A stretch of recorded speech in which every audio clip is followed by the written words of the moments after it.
And when you told me that the other day, you were like, when people have tried to get me to put... Oh, your name comes up a lot. And Carson, and I told you too, didn't I tell you?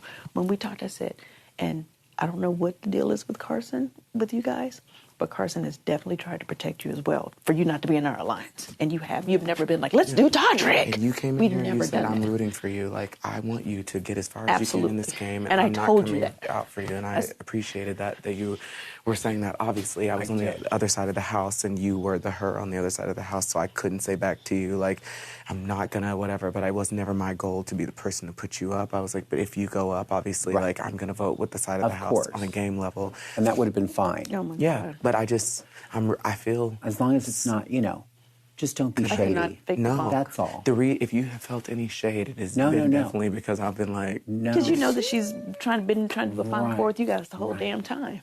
Yeah. So even after she pulled you off the block, which was the most shocking, and I about lost my shit on her at that moment. I almost screamed. Because I told her, I was like, if you want to pull Cynthia off the block, like if that makes you feel good, I was like, go ahead, I was like, you were my prime target. I don't think that's a secret at this point. I'm being honest. And of course. Sorry.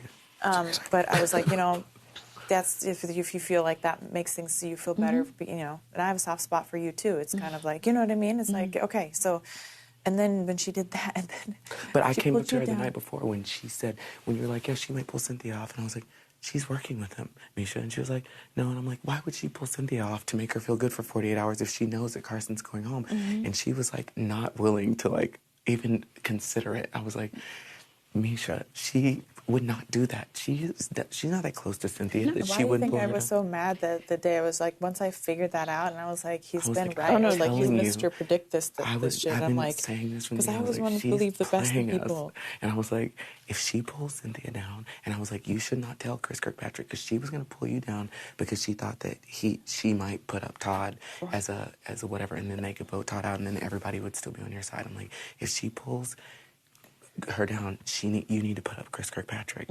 And she was like, I can't do that without having a conversation. I'm like, if you have a conversation with him, then she is probably going to pull Carson down or something. But then that's when Chris Kirkpatrick couldn't look at me and tell me that he would vote for you to go out. And I'm like, Chris, you're the swing vote in this. I'm not going to put Todd up, look him in his eye, and tell him he's going to stay here if on my HOH, if I can't ensure that. And then I knew Chris was, and that was hard that was hard for me to stomach, because I was like, you were supposed to be like my, it was you and Chris from the beginning was kind of like my boys, Chris and was then to find that out, I'm completely loyal to Miesha. But then it would be very much like if Carson said he was going to be loyal to you, and then